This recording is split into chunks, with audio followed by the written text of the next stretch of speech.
That's going to come into play a little later in the race, I think.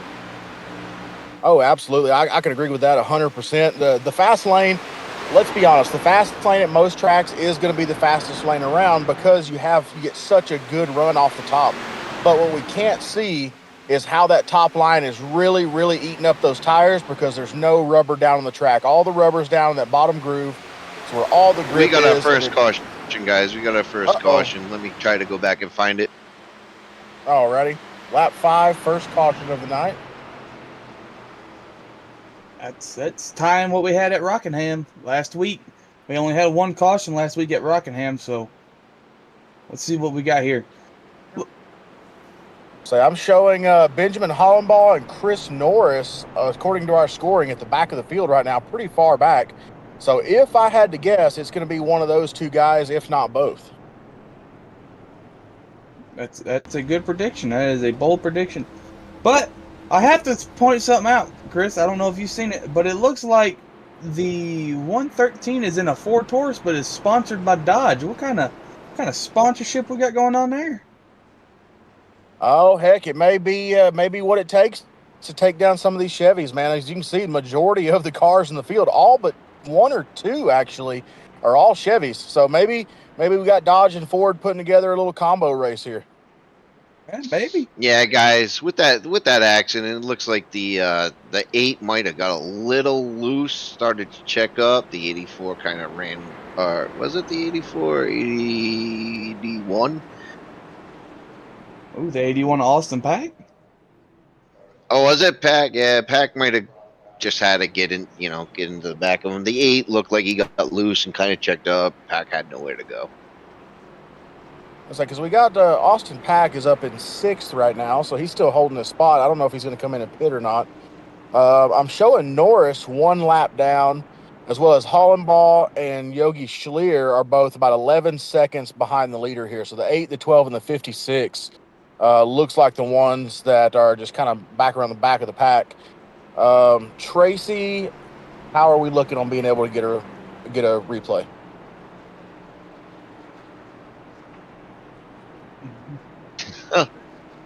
Well, I gotta say, if we gotta tell the viewers what I seen, I think Halbro took the brunt of that damage right there. So I'm sure he limped around the track for a little bit. That's just the way it goes, I guess, sometimes.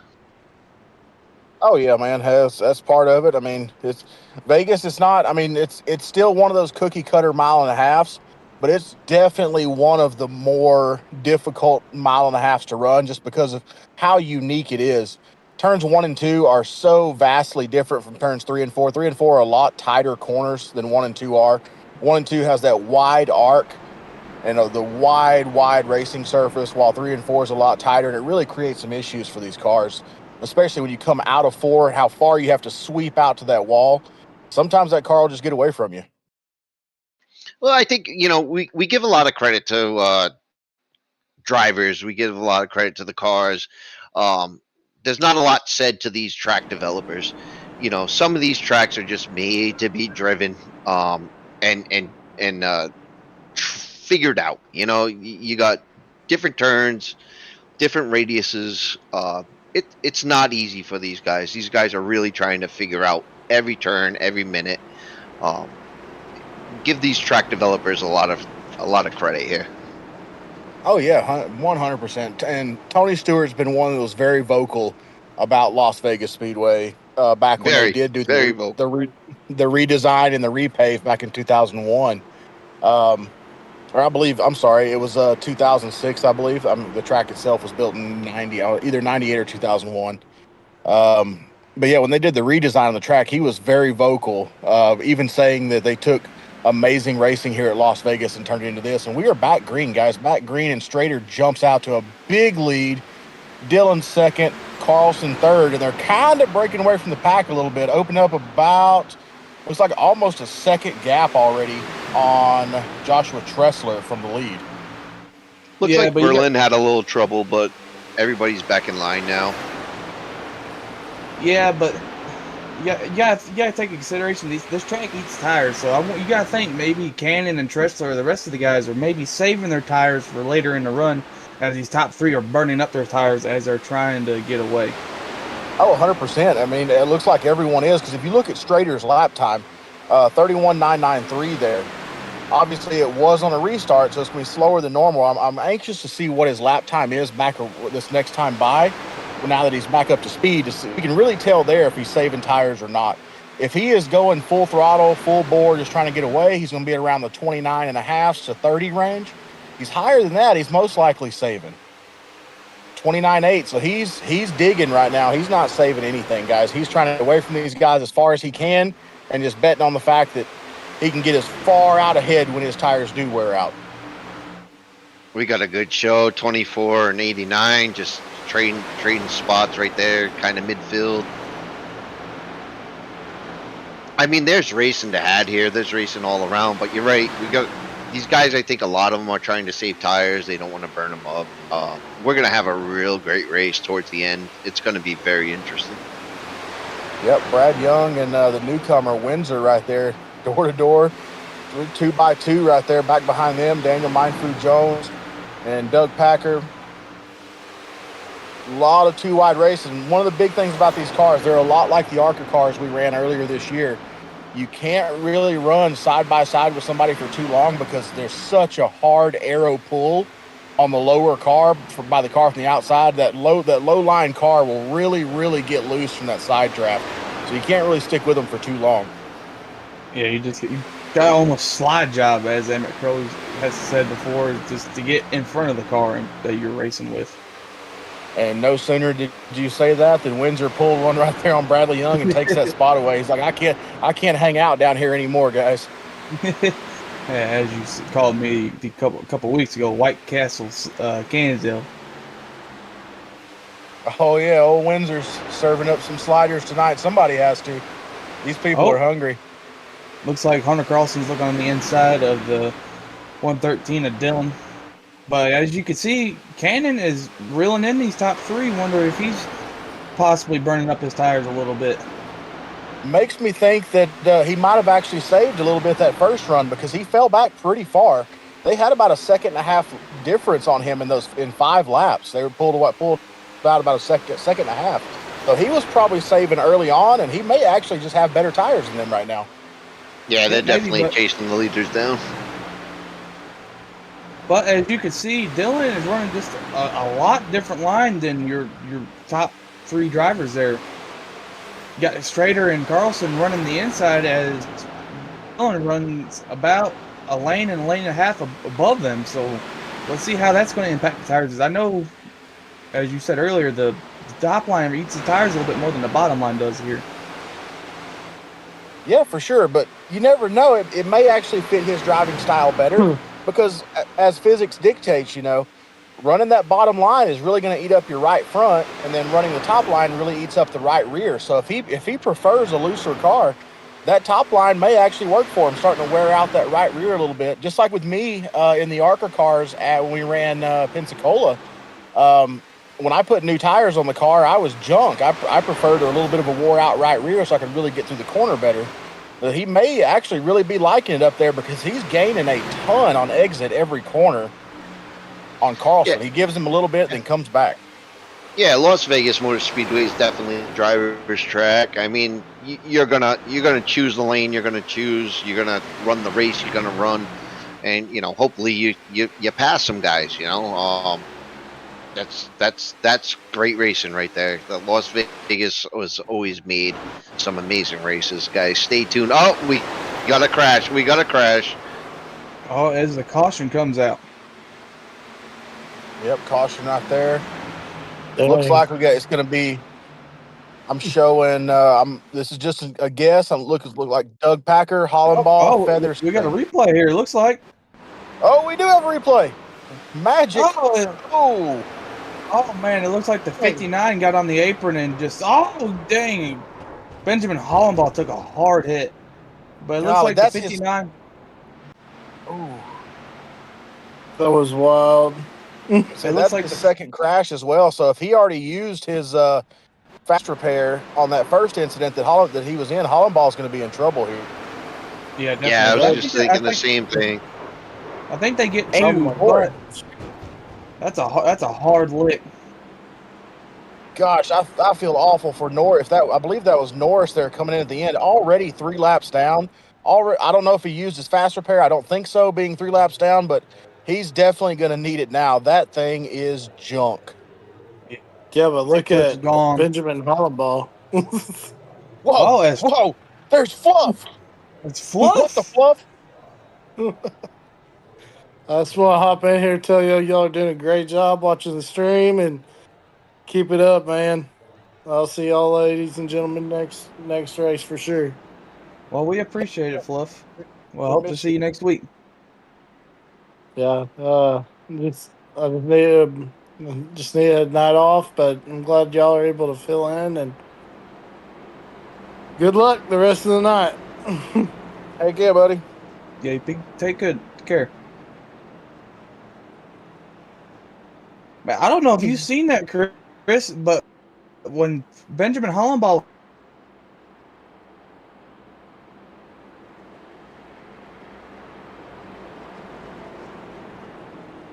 Yeah, we lost comms there for a minute, but we sure did. I think we might have lost. Yeah. Benjamin Harbaugh just got the crap end of the stick on that one. It really was unfortunate for him. Oh yeah, 100%. It's really going to hurt Hollenbaugh and Norris there, because if they did or didn't use their fast repair on the last one, they're both going to have to on this one. So they're going to come out of this thing multiple laps down, and Featherston might as well too. I'm sure he pitted for some new tires, if not a little bit of damage repair. I didn't really see if he got into that inside wall or not, but that was if he didn't, that was a heck of a save. But yeah, it looked like, just going back and looking at it, looks like Doug just kind of got down there on the apron a little bit, and I don't think it was intentional, but he 100% just hooked Hollenball there. I don't think there was any intentions of trying to get down there, but racing incident there. You feel bad for these guys, and Chris, I mean, let's talk about how hard it actually is at speed to whoa these cars up. How hard is it to, look in front of you and see something, 100 yards down the track, and it's too late already. Extremely. Something that a lot of fans actually don't take into account. This is something that you brought up. Yeah, it's like you brought up how hard it is. People don't think about the fact that absolutely these cars don't run the same type of brakes at every track. So people think just because they stop on a road course, they can stop on a super speedway, when in fact, the brakes on a super speedway car are half the size of the brakes on a road course. So a lot of fans don't take into account that when they use the term ARCA brakes quite a bit. It's a lot harder to stop these things going 180 miles per hour, which, I mean, they're running about 150, 175 here at Vegas. And I mean, that goes to show you right there, just, it's one of those deals where there were two guys going for the same spot and neither one of them had any room. Yeah, very unfortunate. And it's just racing. Green flag racing, guys. We're back green. Yep. Strader jumps out to the lead again. Nice restart. Yeah. Really good jump there, Strader. Dylan and Carlson still fighting over that number 2 spot. Good. Oh, they flip-flopped. We've got Dylan on the bottom this time and Carlson up top. Let's see who's going to dominate this one. You got Cannon just sitting back there watching this play out. I think Cannon's just sitting back there watching these guys use it for tires, to be honest. 100%. It looks like Austin Pax kind of joined the party a little bit too, right there behind Cannon. Yeah, but as you called it at the beginning of this race, look who is in 6th position. Daniel Jones. He has made his way up into the top 6. Oh, heck yeah. That last caution, you could see him back there. And, man, he was tiptoeing through that thing, and he got right on through there. And he's like, well, I'm here, guys. It's go time. And he's been running a great race all race. He's doing a great job saving tires and trying to charge through at the same time. The kid's got a good car. It's fast right now. 24 is kind of diving into the inside. Let's see what they got. This might be he's really trying to throw a slider here because he's just shoved it in there. Yeah, he took the old Martin line. Yeah, but I think Monford's just trying to save tires here, though. I don't think he's trying to battle anybody this early on in the race. Absolutely. For sure. As we got Bradley Young and Joshua Tressler side by side here, going down this front stretch. Yep, and old Yogi back there watching them. So you all guys over have the at it. 32. It's a nice looking Pennzoil car for that what Yogi Schleer's running today. Yep. Something I'm really impressed with, Doug Pachter, after that last crash with Benjamin Hollenbaugh, still on the lead lap here. Tagged onto the back of the field, him and Featherston, they were both in that last.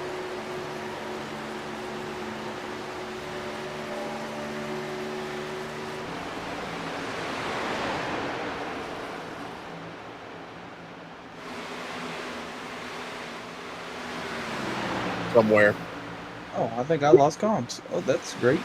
Yeah, we got a little problem with losing comms tonight, guys, but bear with us because we're right here with you. We got about 4 of us in the booth tonight, and we're trying to give you the most up-to-date racing action we can. So bear with us, but we got it going. Well, before I lost comms there, what you was talking about Doug Pachter staying on the lead lap, I'm wondering if he didn't take tires and he just took the fast repair and Hollenbaugh took the tires. And that's what put Hollenbaugh down a lap. Well, the thing is, so both cautions we've had, Hollenbaugh was involved in pretty heavily. So one caution he definitely had to take that fast repair, and the other he didn't. And same thing with Norris. Norris looked like he saved his fast repair after the first caution, but he definitely used it on the last one. But because he didn't use that fast repair that first caution, he's 4 laps down right now. And his fast repairs are gone. So at this point, he's just hoping for survival, and I think it's going to be the same with Hollenbaugh because I'm pretty sure Hollenbaugh's used his up already, and we still got action up here. Look at Windsor coming up to third. He's coming through. Past Dylan. Speaking of saving tires, I think our boy Windsor saved his better than the leaders because he is rolling in his FWM debut. Well, Dylan must have heard us because he said, he said, I ain't going away that easy. I'm hugging her down here on the bottom. I've seen Mark Martin do this in the Taurus a few times. So we're going to hold her down here and see what we can get, but didn't quite get it that time. Not sure if he got some tires at some point under a caution or what, but he is definitely picking them up and putting them down. I mean, he's gained almost a full second on the leader in the last 3 laps, and here he goes for second, easily taking second from Carlson. Windsor, we had to have missed it. Windsor had to have gotten tires. If not, he has found something that nobody else has. Nah, I gotta believe in the tires.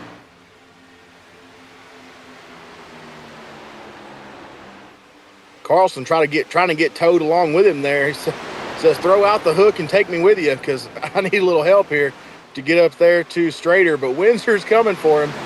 The question now, though, did he maybe pull the trigger a little too soon on taking those tires? Is that going to bite him later on? Yeah, well, what do you think there, Chancellor? We got a long race, guys. We got a long race. Yep.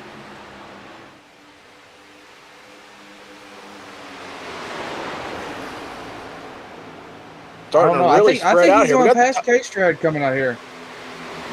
I think so too. He's got that high line working. He's pretty much putting it wherever he wants. But the thing is, he's eating up some brand new tires real quick. And these other guys are still on that old rubber.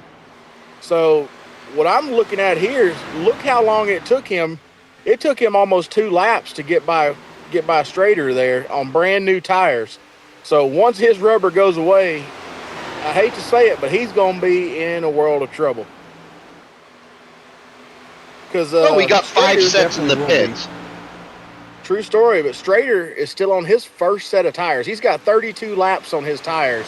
Windsor has 7. Wow. So Windsor with 7-lap-old tires barely gets by Strader. Yeah, but look, once he got clean air, he's pulled away. He's already 4/10 ahead of K-Strad. He sure is. Well, we talk about tires a lot.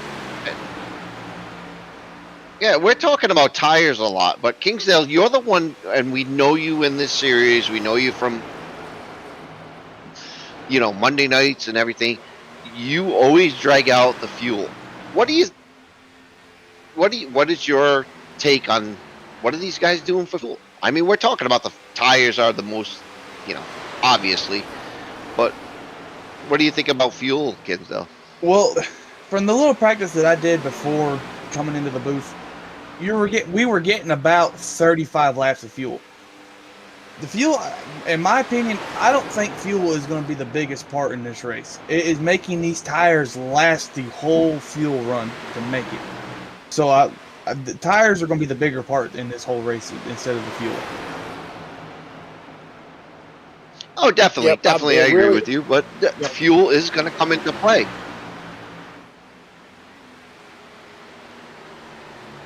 Oh, I mean, it's Vegas. I mean, fuel always comes into play in Vegas, whether it's real life or sim racing. It just comes down to how the cautions fall, because it's a lot like Fontana was in California. It's there's such long green flag runs at this track because there's so much room that it really does come down to fuel strategy a lot. But this older Vegas surface that we're racing on, it's not the oldest, but it does really, really eat up tires as well. So I think it's a little bit of, I think both of you guys make a really good point that it's going to come down to making your tires last the fuel run, but also you want to make sure you're not too far off cycle on your fuel, because right now Windsor, he's off cycle on fuel. The other guys are going to have to pit here in about 5 to 10 laps, I would think. So with Windsor already pitted, he's going to run about 10 to 20 more laps. If he doesn't get a caution, he's going to have to pit all by himself, and that's going to put him in a bad spot. Yeah, especially when these top three get fresh rubber, they're just going to be blistering out the gate. But as we see, K-Strad moved up to the high line. Maybe he's trying to make those tires last a little bit longer, because I'm wondering under those two cautions if he saved a little bit of fuel, making this run out to maybe a 40-lap stint. Either that, or he's trying to save some more fuel now, because Windsor's out to almost a 1.5 lead. He's at 1.2 seconds over K-Strad right now, and he's, like I said, he's picking him up and putting him down, man. But I'm just waiting, because that can't last forever, surely. No, it definitely can't, but I'm wondering if Ray Haverham got a hold of that car and maybe made it a T-Rex car again. That's possible. But if we're looking, I mean, I'm looking at lap times here. It's not just these front guys. The entire field is really, really starting to spread out. And there's our first taker. Called that one. We're 3 laps in, by the way, from my prediction. So that's going to be Dylan, first taker on pit road under green. There comes Pack with him, so they'll roll in here together. And Bradley Young follows them in suit. See if any others coming along. Yep, there's Jay Bullitt. That's the other thing. I figured he would be coming. You're gonna want a friend in the pits. You're gonna want some guys to come out with in this track. I mean, I know it's not a huge drafting track, but still, it's good to come out of the pits with somebody behind you. Oh, absolutely. I mean, heck, if nothing else, it helps you save a little fuel. Absolutely. Yeah, and also it kind of puts you like, hey, how did I compare myself to the guy I pitted as K-Strad ducks off into the pits? It's that 21 Reese's machine. Yep. Comes down pit road. Featherston as well. Now we just got to wait and see how far Windsor takes this thing and how long he stays out, because now that these guys are pitted, he's at about that window, about 15 to 20 laps, where he's about to start eating through tires if he's not careful. And he's coming down pit road. Okay, he's getting back on cycle here. Yeah, I think his crew chief got in his ear and honestly, said, "Hey, I gotta be honest, I never thought about that. Maybe we just overcut these guys." As we see, Cannon stays out a little bit longer. So let's do a little bit of math here, guys. So we're about lap 40 right now, so we're getting about 35 per run. If Windsor took one set of tires already, this will be his second set, so that gives him 4 more sets. So 40, 80, 120. So even though he took that extra set of tires, he's still got enough tires to make it to the end with all new rubber. So did Windsor figure out the math before anybody else? He probably did. He might have found something. As Yogi Schleer stays out a little bit longer. Yeah, that is very interesting. It's gonna be a lot of strategy coming down here at this race. Yep. So far, we got Schleer and Packard stayed out. As of now, they have not come down pit road yet. Looks like Schleer's got the lead, and we're showing Pack in second. Everybody else one lap down, obviously, because they've already pitted. So now we're just kind of waiting for everything to cycle back through. But once it does cycle, K-Strad's going to be back in the lead with Dillon and Windsor third is what we're looking at as of right now. We're just have to see how well Windsor can hold on with that. With now that everybody has new rubber and that playing field's a lot more even.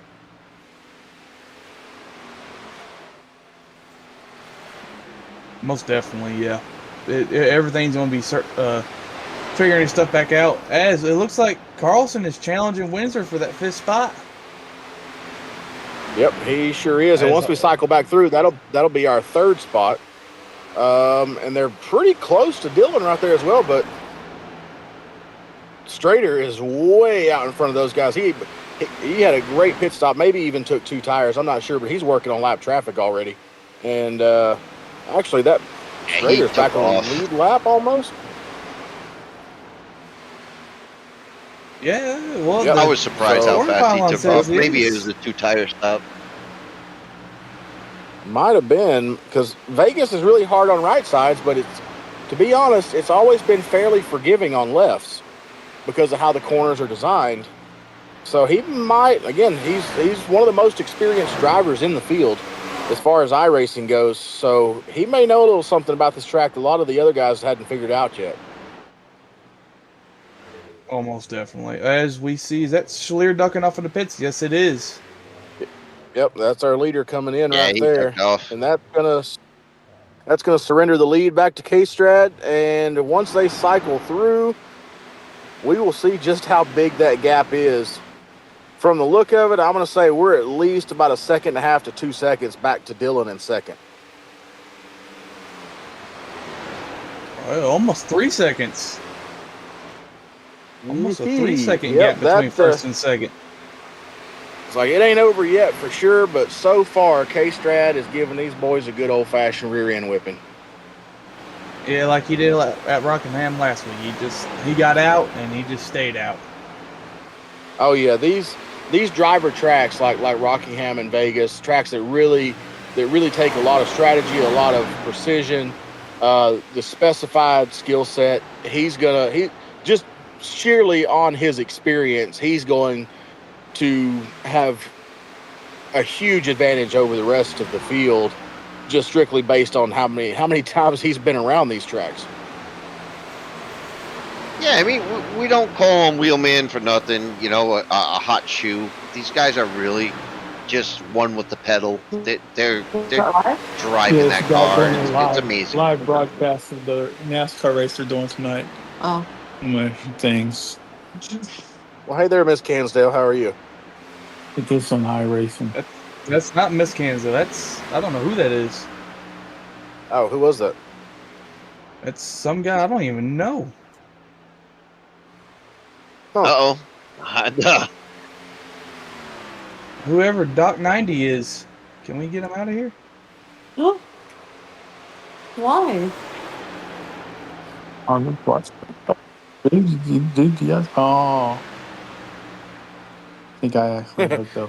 Well, just like in a couple NASCAR races once in a while, we've had some interference on the broadcast, but that happens. Yeah. Definitely weird. This is what happens when you bring donuts to the broadcast booth. Everybody wants to come up and have a couple donuts with you and chat it up. Yeah, once in a while. It looks like Windsor got a pass. I thought that one belonged to you. No, my old lady's not home tonight. So I had a free night tonight. Yeah, I like to enjoy my free time by myself sometimes. Get a breath of fresh air.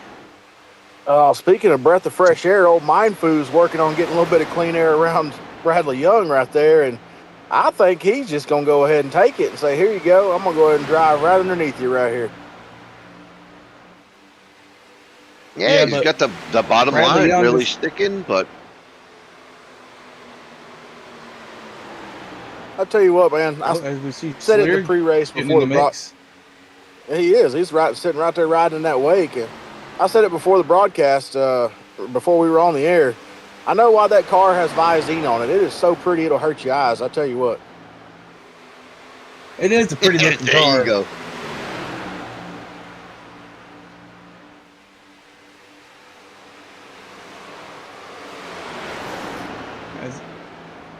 As we see, Carlson got back around Windsor for a second. He did, man. I got to be honest. I'm watching these battles around the track here, and I keep forgetting I'm broadcasting. I just stop and start watching the race for a minute, and I'm like, wait, I got to say something. We got dead air. I got to talk for a second, and I keep forgetting, man, because these guys. I mean, the field's really spread out, but they are going at it all over the place. I mean, heck, we got Windsor and Berlin right here, and Berlin's a lap car, and he's still putting up a fight. Yeah, they're just there's action all over the track. They're putting on a clinic right now. I mean, this is the way racing should be. You know, everybody's giving each other a lot of space, a lot of race etiquette here. This is what we talk about on iRacing when you know, we have cautions after cautions after cautions. Everybody's being very respectful. Everybody's giving and taking. We want to put on a good show for the fans. It's actually all about the fans. We come here to give you guys a good show, and you know, these guys on the track tonight are top class right now. Very, very impressed with their skill set tonight.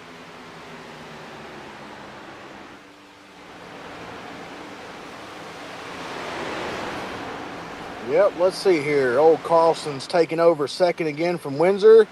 And with them going back and forth, fighting it out, I mean, you can see right here with Cannon and Pack as well, really. Every car back there fighting. Strader's just definitely straightening her out there, just leaps and bounds ahead of everybody. The longer they fight, the further ahead he gets.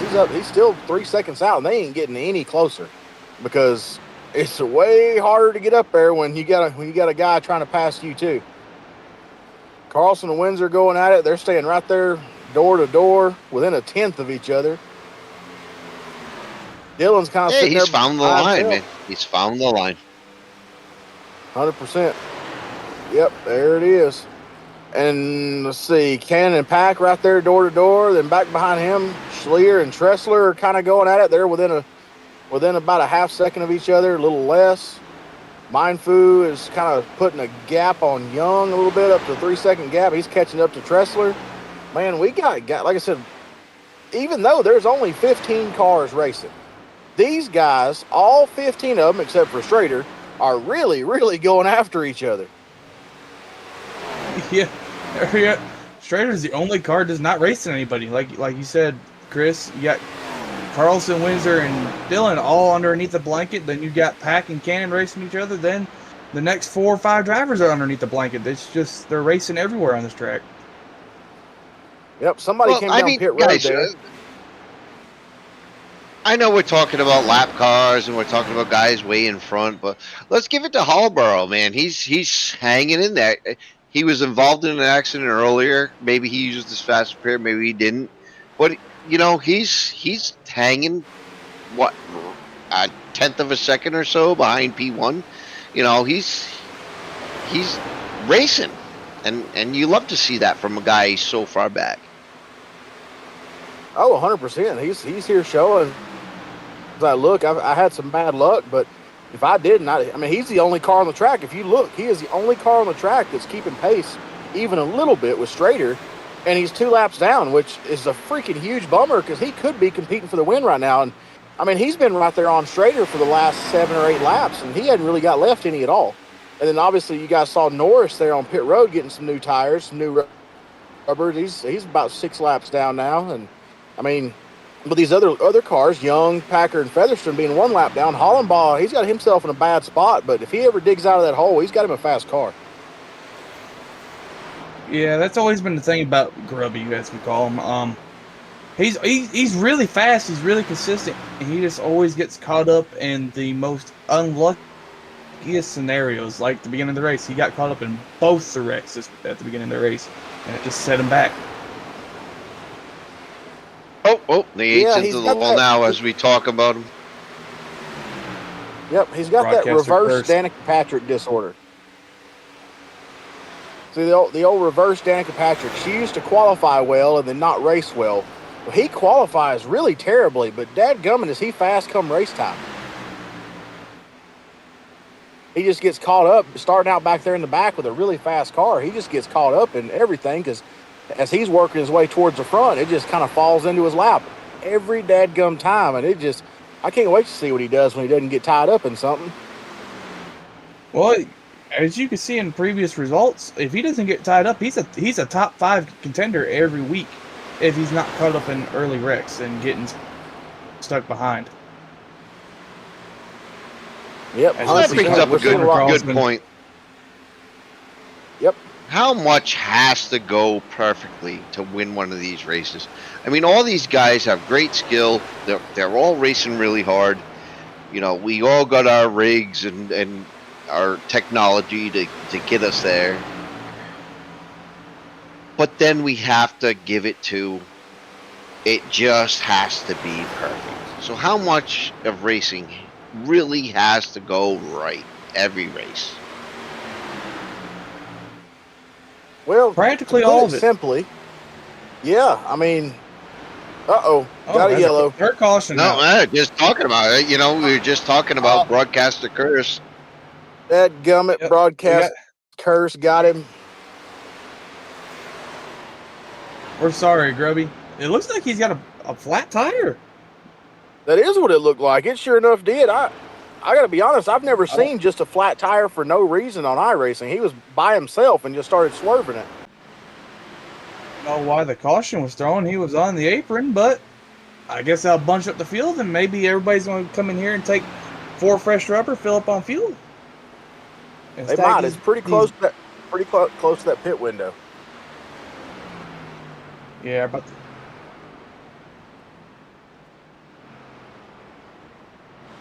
tell you what, so while they're going down pit road here, if let's see, Hollenbaugh definitely suffering from the broadcaster curse there. But I want to point out, just before anything else, Hunter Carlson had closed up that gap on straighter by about 0.3 of a second. They were down to 2.7, 2.6 area. But we'll see if he can do it with some brand new fresh rubber. We're going to go ahead and take a break here under this caution. We'll be right back on FWM.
Ready.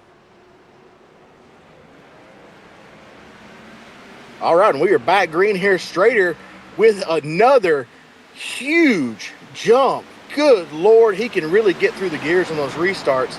Cansdale there in second, Windsor and Dillon fighting over that third spot, and they're just going back and forth all the way through the pack. Still, Dillon up top with that high line. Cansdale, what do you think about these guys? They're a little bit off cycle here with their tires and their fuel. How's that going to affect the end? Well, if they're off cycle just a little bit behind these guys, maybe it plays advantage in the later run because they can go into pits earlier, get on track faster with the fresher rubber, and get down and just catch these front guys.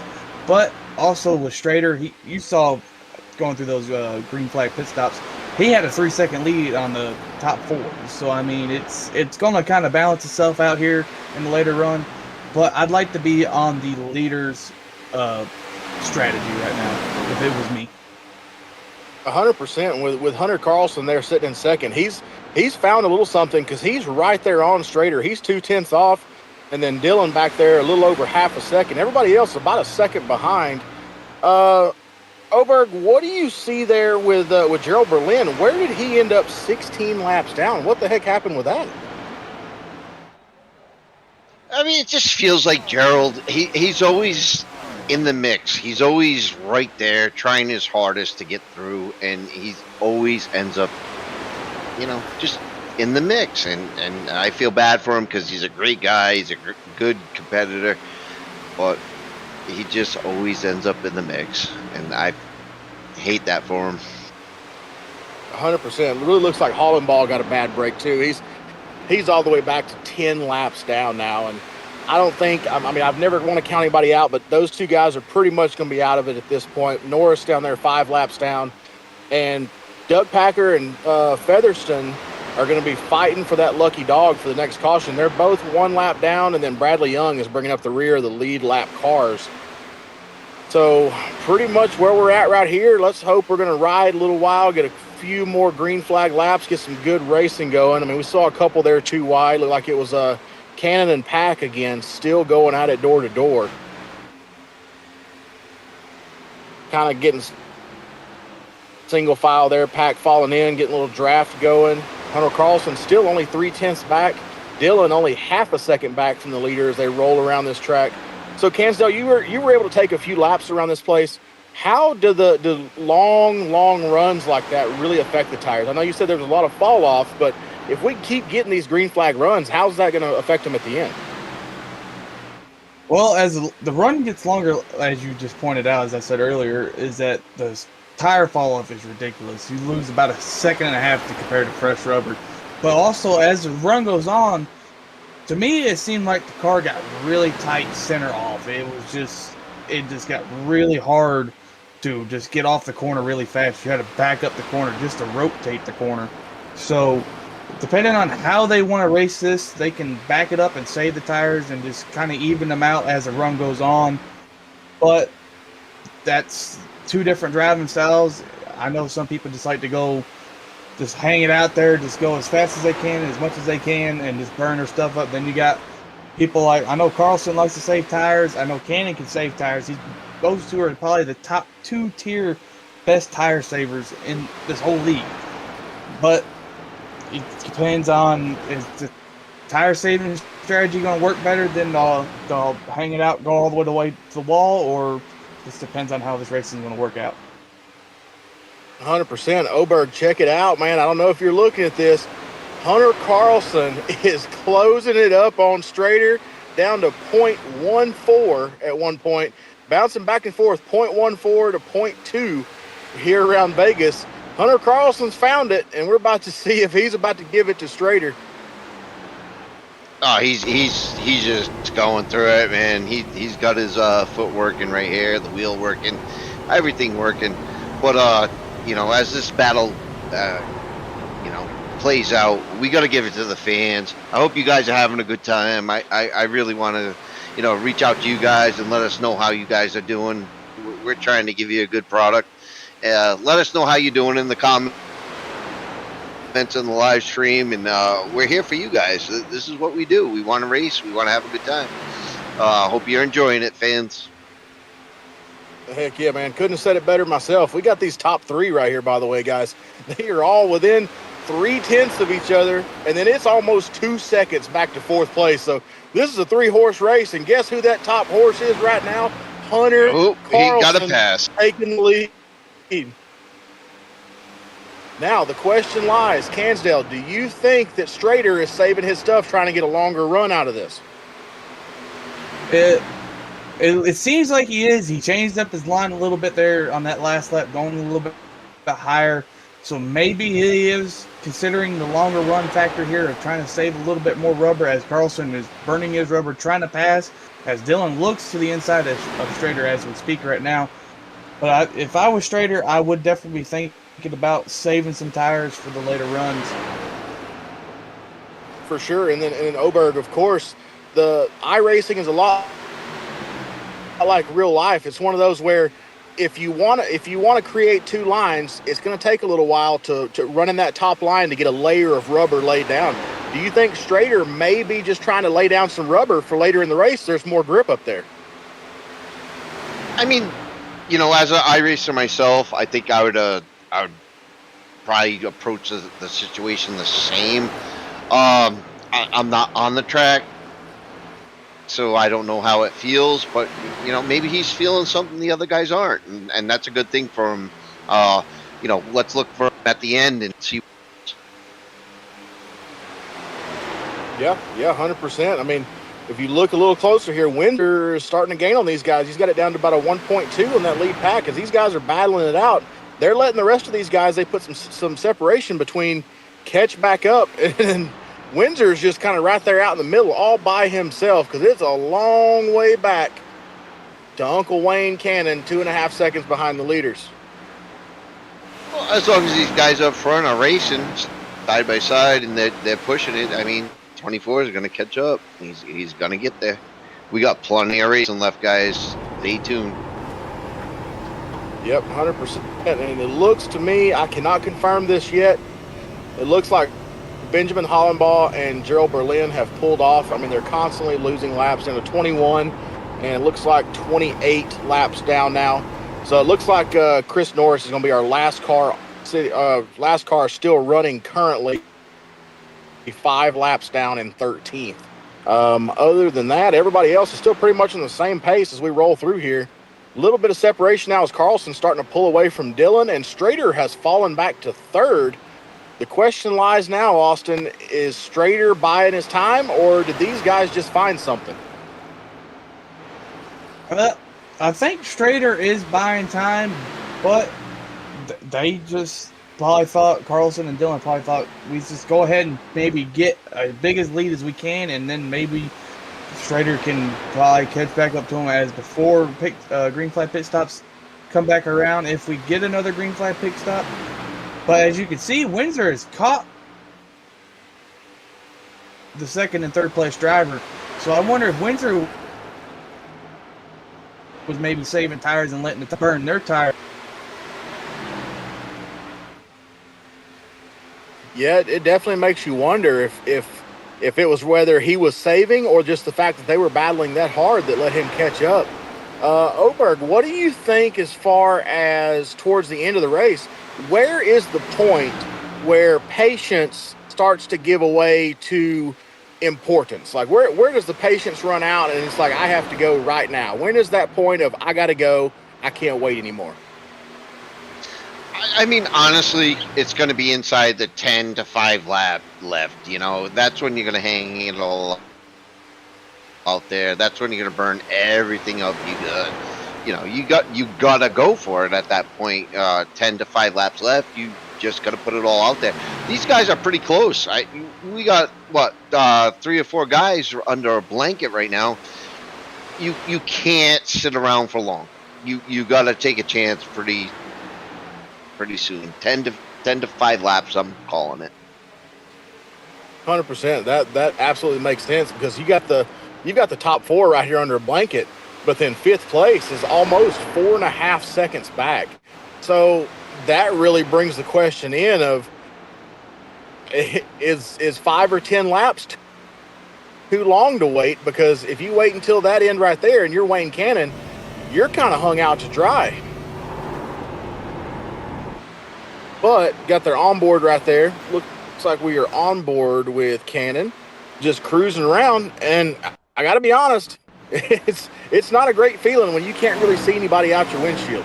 But you see that car behind you in your mirror getting a little bit closer every time, which is Yogi Sleer, and he's gaining on Wayne Cannon. But our guys up front have kind of spread out a little bit here. About a half-second difference in Carlson, Windsor, and Dillon. And then 4.5 back to Cannon. Retract my previous statement. I mean, these guys, over the last, 2 seconds I just made that statement, the race has changed completely. They're spreading out up front. So, I mean, maybe now it's time to just burn it up and go for the front, We're closing in on we're going to have green flag pit stops here pretty soon, because we're almost to the 30 lap mark on their fuel stop from that last caution. So within the next 5 to 10 laps, they're going to be making a pit stop. Now, the problem with that is they're going to be pitting with 30 to 40 laps to go. So if the race stays green, who's going to be running out of fuel, Cansdale? If they pit now, they will not be able to make it. It'd be almost impossible unless we got 2 cautions back to back where they can save fuel. Their best bet is to maybe stretch this run out to lap 100 to 101. They can make it on fuel. It'd be about saving tires, but on this run, you want to stretch it out as much as you can to make sure you're going to have enough tire to finish this race, just in case if we do go to a green, white, checkered. Yep. Yeah, you got to leave a little bit in the tank.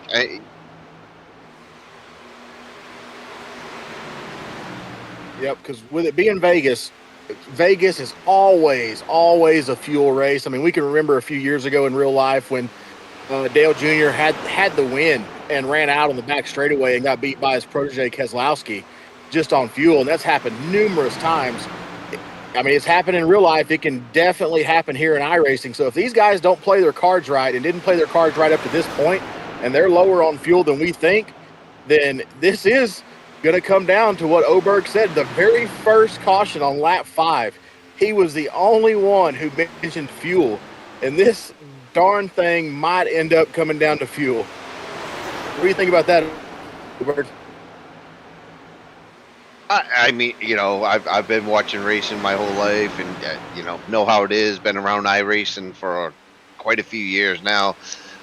We've all seen it, so just threw my my dice to the odds. Well, heck yeah, man!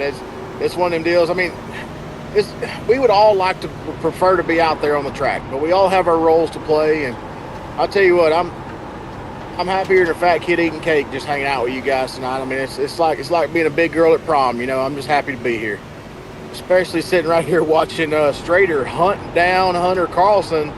Looks like he might have been saving a little something in the tank right here, but he sees we're getting close to them green flag pit stops, and he wants to get back out front. What do you think, Cansdale?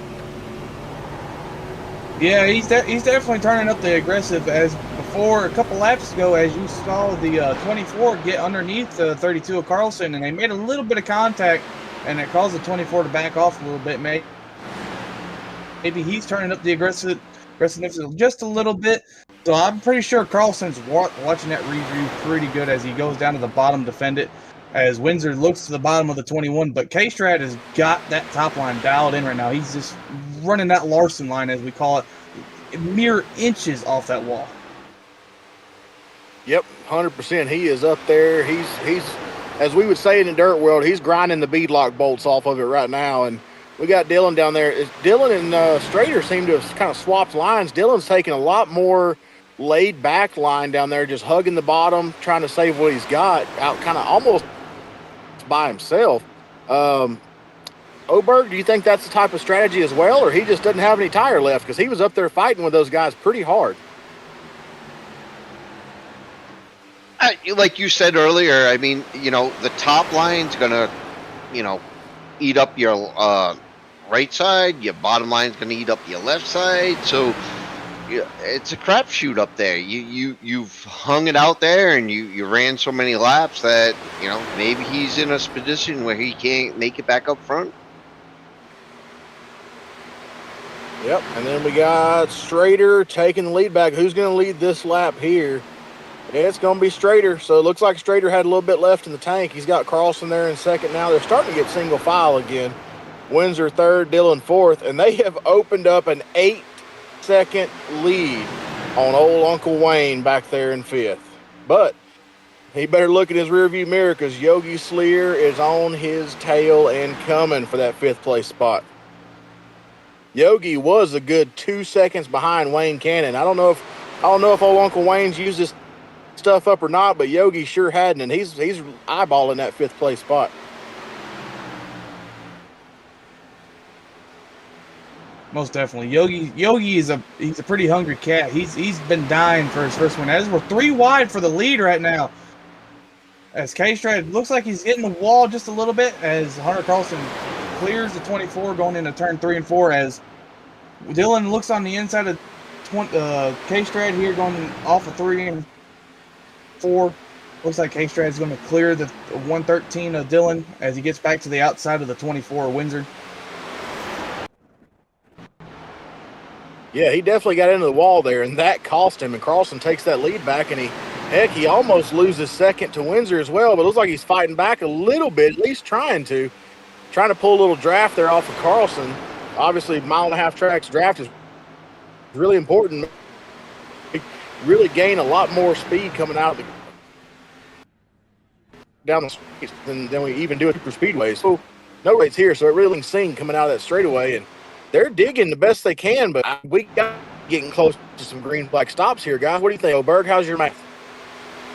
Well, I mean, we already had one guy go into the pits. I don't have the the printout of who's in the pits or who's not in the pits, but there's some guys already dipping in, trying to do off strategy, and maybe guys trying to play it long. Like I said at the beginning of the race, it's going to be fuel, it's going to be tires, it's a mix of strategy, and that's why Las Vegas brings such a great viewing aspect to it. You never know what you're going to get. Oh yeah, man, for sure. I mean, we saw Dillon down there on pit road. Daniel Mindfood Jones, Doug Pachter, all of those guys came down pit road there. So at this, Cansdale, you were out there for practice. At this point, which looks like we have about, I'd say, 30 to go, all of these guys, can they make it on fuel to the end from here? Yes, they will be able to make it on fuel because you get about 35 laps of fuel on a full tank. So they're going to have at least 5 laps to the good. It's just going to be if they want to save their tires for later in this final stint, or if they just want to go all the way to the wall and just go as fast as they can to get as much ground as they can. If it was me personally, I'd like to try to save a little bit of tire for the later in this final stint. As we see K-Strad come ducking down. We got Strader on pit road here. Yep. Looks like the ones are still out. Carlson, Windsor, Tressler. Oh, there's Yogi Sleer on pit road. As we get through, we're starting to cycle through here. Guys, man, if this thing stays green, here's the real gamble right here. Do you save your tires and hope for a caution, or do you start digging and try to get all you can get in case it stays green? That's going to be the gamble here, Oberg. What do you think? Well, if I was on the racetrack right now, I'm going for everything. It's so important to have tires at the end. You got to make it to the end with fuel, but I'm pitting now. I'm putting it all in, and I'm going for it. Makes sense. So Cansdale, same question to you, man. With what we got going on here and the very limited number of cautions we've had, which way do you lean on that strategy?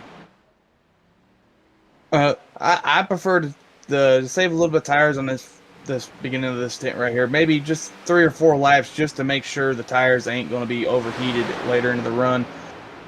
But after 4 or 5 laps, it's time to turn the aggressiveness all the way up to 100. Push the car to the absolute limits and gain as much track position as you can. As it looks like, I might be wrong here, K-Strad's undercut may have got him in the lead over here. Yep, he's got 2/10 over Dylan right now, and heck, I'm willing to bet, based on these differences here, that K-Strad and Dylan only took 2 tires for this last stint, because Hunter Carlson lost almost 2.5 seconds to these guys. So I'm willing to bet that Carlson took 4 and those 2 guys took 2. Wow. Now the big question is that going to bite him, or is he going to gain that towards the end? I think he gains that toward the end, Chris. But it looks like Windsor might have gotten a speeding penalty on pit road. He had to come back down pit road. Either it was a loose wheel, maybe a speeding penalty. I ain't got no word from race control. But it looks like he's being held in, so it possibly is a speeding penalty. That's devastating. That's devastating to a guy that put it on there. 100%. Talk about having that is a killer. One of the fastest cars on track. Just one simple, slightest mistake just throws the race out. Not really throwing the race out the window, but kind of ruins a perfect day almost. Yep, 100%. He was one of those fast 4 that we had up front there, and now it's down to 3. We saw that last lap, something a little crazy there. Once the leaders went by Doug Packer, he just kind of went from top of the track all the way down to the apron for no reason. That was really odd. Look, he might have got loose in the middle of the straightaway and caught it, but I'm not sure. That last lap there on the back straightaway, that looked a little odd. I'm not sure what happened, but he seems to have it gathered up now. Packer, obviously, he's back there 2 laps down. He's back there with he's racing in Featherston and Windsor. So they're all 2 laps down, so they're for position there. And then we got Austin Pack 12 laps down by himself, and then Bradley Young, Hollenbaugh, and Berlin, which I believe, I'm not 100% there, but I believe all 3 of those have pulled off. But right now, currently, we got 7 on the lead lap, and 6th and 7th are Daniel Mindfood Jones and Josh Tressler. Jones and Tressler going back and forth, fighting over that last that place. Battle in the back of the field it's pretty interesting. Right? Yeah, they're both right there with each other, about 2 seconds off. So yeah, they're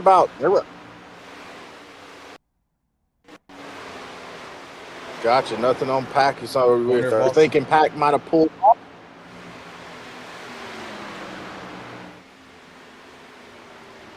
Got a word from production that we are not showing data for Austin Pack, so we are assuming that he might have pulled off as well. As the laps click off, he is losing laps. So Austin Pack is no longer with us, so we now have 11 cars still running.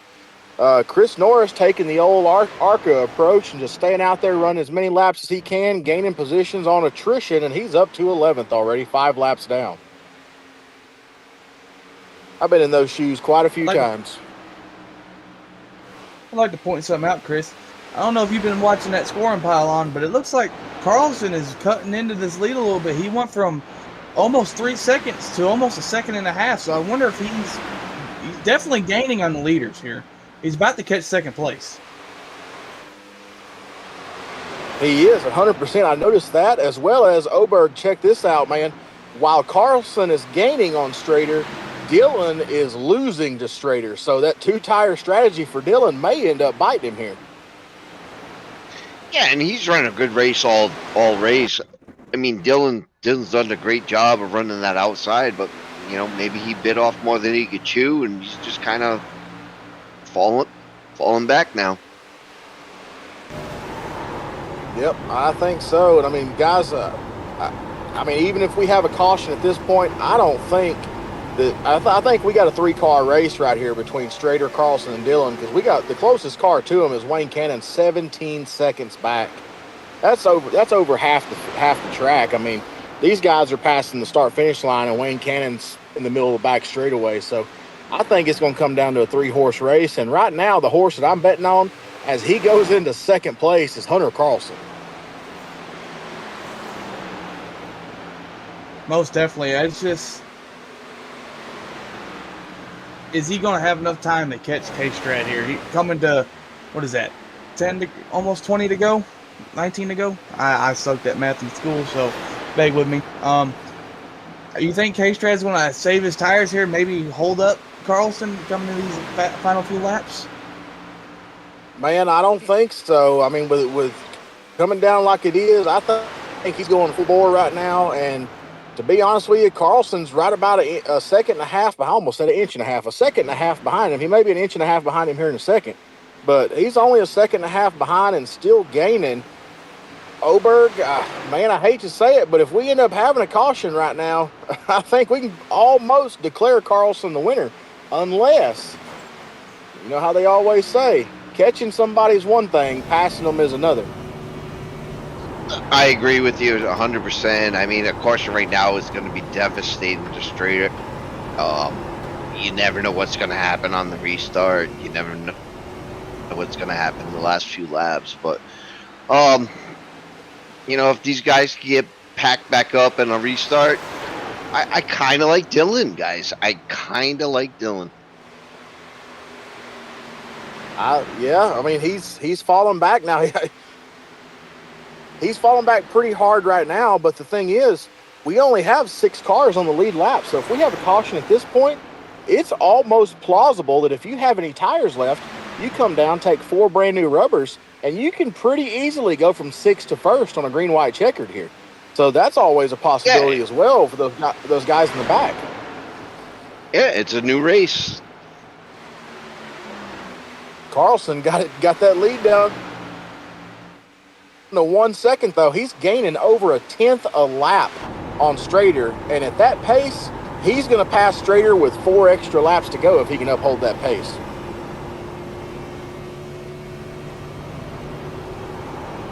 Yeah, I'm looking at Carlson right now, and I'm like, without a caution, it's going to happen. 100%. Cansdale, do you think these guys can keep it clean and green? And do you think they're cheering for Carlson, or do you think they're cheering for Strader right now? I'll be honest, I think that's a split decision, 50-50, but I've known K-Strad ever since I joined FWM. I've known Carlson ever since I joined FWM. They're probably the 2 cleanest racers in this league. I think when it comes down to it, they're going to race each other as clean as possible. They're going to give each other enough room. But you never know. It's Vegas. You might use that chrome horn once or twice going into 3 and 4. Save it for the last lap, like you told me a couple weeks ago. Yeah, it's a possibility. It's always a possibility, especially with Hunter Carlson. I mean, we saw how good he was in the full body cars with the ARCA series. He won more races than anyone else in the series that we ran there in that season. And these full body cars really seem to fit him well. I mean, obviously with Strader, pretty much any car fits Strader well, but Carlson's really figured out how to dominate in these full body cars. Oberg, what's your take on these things versus those SKs that we ran on Monday nights last week? Well, I've been a big modified fan, so the chrome horn was embedded into my brain since I was a young kid. But, you know, I don't know if you want to take a Gen 4 with all the horsepower and use a chrome horn on the Gen 4 and with all that power. But, yeah, you know, you can still push a guy up the track. You could still manipulate the line they're taking. You got to be very skilled to do so, but yeah, you can do it. Something I was thinking about it, and I believe Carlson may be one of the few people in the field that may be able to pull it off. If he's carrying enough speed when he gets to Strader, he could even choose to go to the outside of Strader and use the air to pull Strader's car around and get him loose. I mean, obviously, you guys have felt it at Daytona and everywhere else, how hard the aero pull is on these Gen 4 cars because of all the horsepower and how narrowly built they are. it's very possible that Carlson can simply manipulate the air without even having to use the chrome horn in these cars. And Cansdale, I mean, with it coming down, he's got a half a second now, and he's got 9 laps. He's gaining a tenth a lap, so he's still on pace to gain. I mean, to have 4 laps left to go. Is he going to wait till the last lap, or is he going to go for it when he gets there, Cansdale? What do you think? I think he might go for it when he gets there, but it all depends on when he gets there. If we're coming to 8 to go, it's going to be all about timing because K-Strat is going to defend that bottom. The bottom is the preferred line here, but Hunter's got that little bit fresher rubber, so he can stick it on the outside. But K-Strat is definitely looking in the mirror. He is going to block his tail off these last couple laps. 100%. Yeah, so I just want to add to that, like, blocking, right? Blocking is going to be a big thing.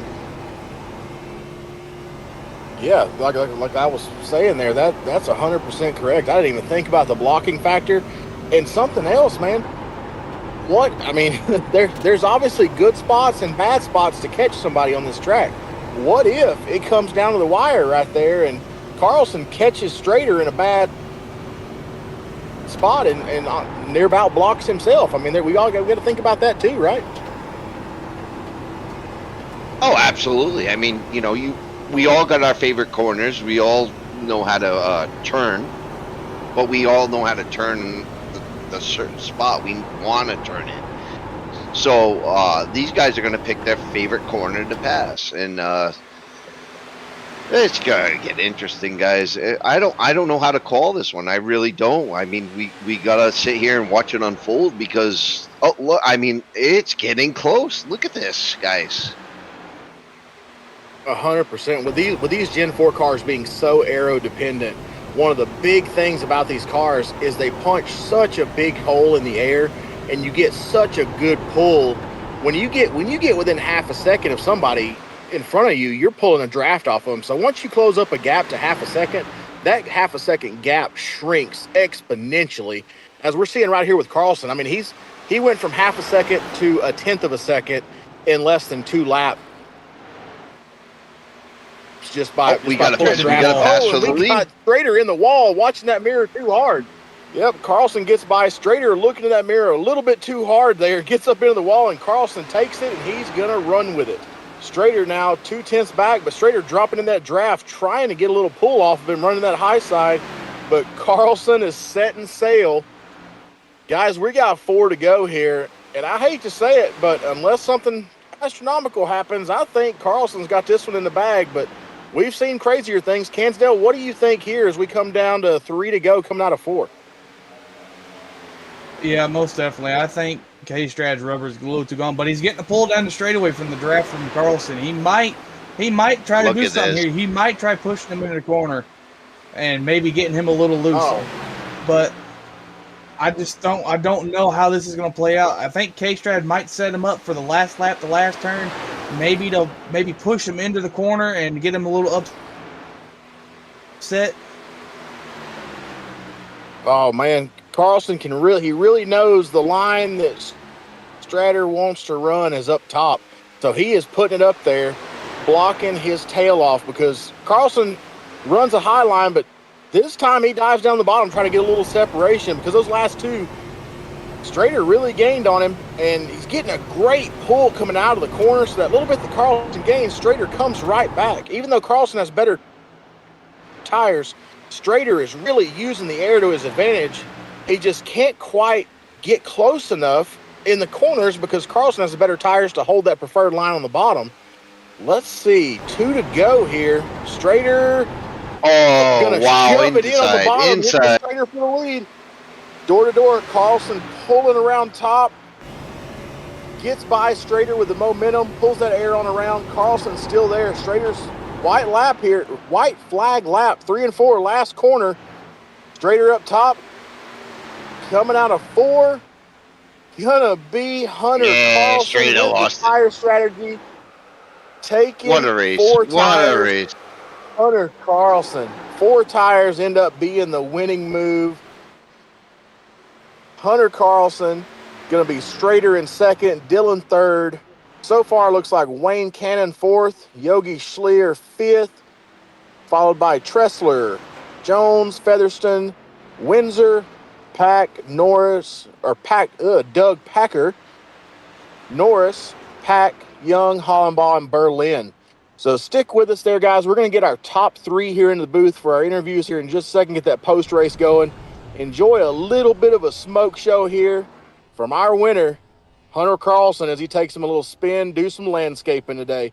We'll be right back as we get our winners in for some interviews. Y'all stay with us right here on FWM from Vegas.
Welcome back here to Las Vegas Motor Speedway. Chris Golden with Charles Oberg and Austin Cansdale. An amazing race tonight. And if we're being honest, guys, a little bit of an upset, but we got some interviews for you. First, we're going to go start with our third place finisher. It's going to be Dylan running that 113 car. Oberg, I'm going to let you go ahead and take that one. Oh boy, Paul Dillon, man, you came into this league. I think you've set a tone right now. How did you feel tonight, brother? Well, it's a lot of laps. I never raced that many laps. All the 5 sets of tires, so a lot of strategy going on. The top two guys just had better tires than me. When we pitted all the time, they were 10% higher. So, yeah, I was fast in the beginning, but I'd get pushy, towards the end of the run, and that's where the other guys would take off. No, I'm telling you, put on a good show and you made a good race. Is there anybody you'd like to thank tonight? I mean, you got sponsors. This is your time to shout it out, brother. First night here, I don't even know if you got, what sponsors you guys have that I'm supposed to thank and praise. So I'm going to have to do a little homework there. But yeah, new to the league, just trying to race with some new people, and we'll have to wait till next week and see what that brings. Well, Dylan, on behalf of 4 Wide Motorsports, man, you did a great job. I can't wait to see you next week, and I'll turn it over to the broadcast booth. Good job, Dylan. Congratulations on third. Thank you. Heck yeah, buddy. Heck of a job. Heck of a job. Now we're going to go ahead and throw it out here to our pit reporter, normally our in-car reporter, Austin Cansdale.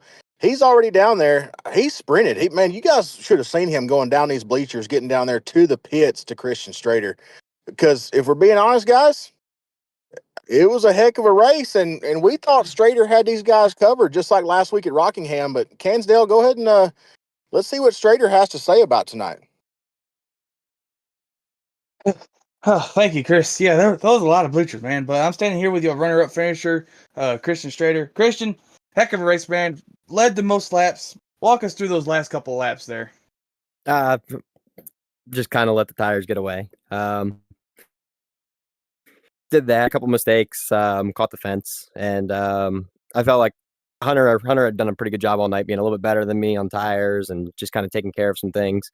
And from there, made a couple mistakes, and once he got by, I figured it was gonna be tough to get back by him.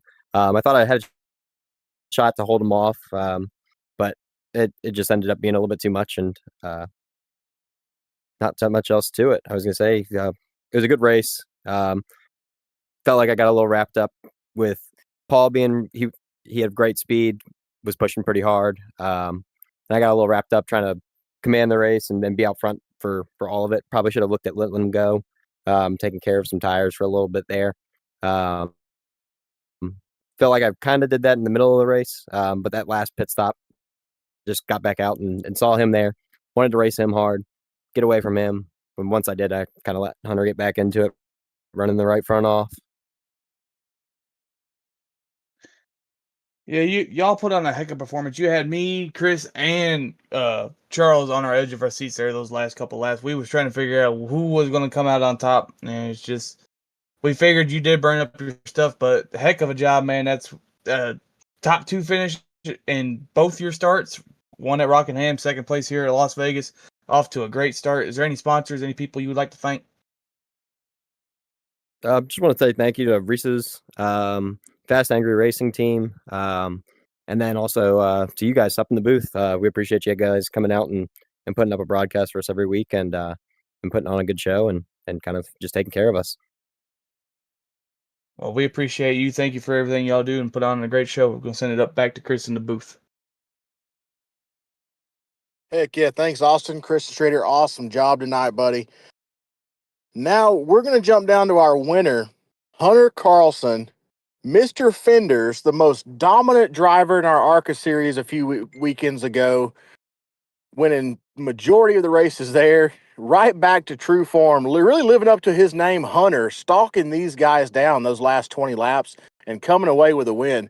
Hunter, tell us about it, man. What was going through your head there at the end? Oh boy, I thought I messed up there at the last pit stop. I thought I stayed out too long, and I was gonna let Paul and Christian get too far out, but managed to get out there and kind of put my big boy pants on and just let her eat on the top. I finally found the top after trying through the middle part of the race. Just couldn't find it. Finally found it. I was able to make some good runs, catch the draft with the guys ahead of me, and that allowed me to catch back up to him. And once I got to Paul, I knew it was going to be hard to get past him, and I was able to clear him. And I don't know if he hit the wall or something, or his tires were that much worse, but I was able to pull away from him. And then I set my sights on Christian. I'm like, I don't know if I'm going to get to him. I think I'm going to burn my tires off getting to him, and they weren't feeling too good by the time I got to him. It took me a few more laps than I thought it would to get to him. But getting to Christian and passing him is two different things. Him and I have had a lot of battles over the last couple of years, and in all, I was happy to finally get one off of him, and because I haven't been able to, and yeah. I tell you what, I almost feel bad for betting against you after that clinic you put on those last 20 laps. I mean, you ran these guys down from 2.5 seconds back in 30 laps. That's no small feat, especially with Christian Strader. But it's not going to happen very often. But I'll say tonight, a lot of us are saying Christian who, because tonight was Hunter Carlson's night. But man, is there anybody you'd like to thank for this win tonight, and any sponsors or anything? Yeah, I want to thank Studio 86 with TJ. Know you're watching, buddy. Watch you. Love you. Thank you for having my cars. Always looking fantastic. Want to thank Victory Fuel for coming on board a few months back. Use code CHEF for 10% off. Want to thank everyone at Fast Angry Racing Team, especially Christian, my teammate. It's not very often you get to race your teammate for the win in that kind of a dramatic fashion, and everyone that puts this on. All you guys coming in to cover for Fluff and Emmett that since he couldn't be here tonight, and thanks Wayne Cannon for putting this thing on tonight. Heck yeah, buddies. Last question. They don't really ask this one very often. How excited are you for next week? Oh boy, I'm always excited with these cars. These cars make me happy. So you know where we're running next week, right? Like you gotta give old Christian a run for his money next week too. Where are we next week? Atlanta. Oh, Atlanta. Yeah, I'm excited for Atlanta. We'll see if I can keep the tires on. I've struggled there in the past, but we'll see what we can do. Heck yeah, buddy. We appreciate you sitting here chit-chatting with us. We're going to go ahead and shut her down for tonight, man. Heck of a show, everybody. Great race all around. I believe we only had 3 or 4 cautions there. Great racing, great running. And, man, heck of a show. And we will see all of y'all next week at Atlanta for FWM. Tracy Brown, Austin Cansdale, and Charles Oberg. I am Chris Golden. See y'all next week. Y'all stay golden. We out.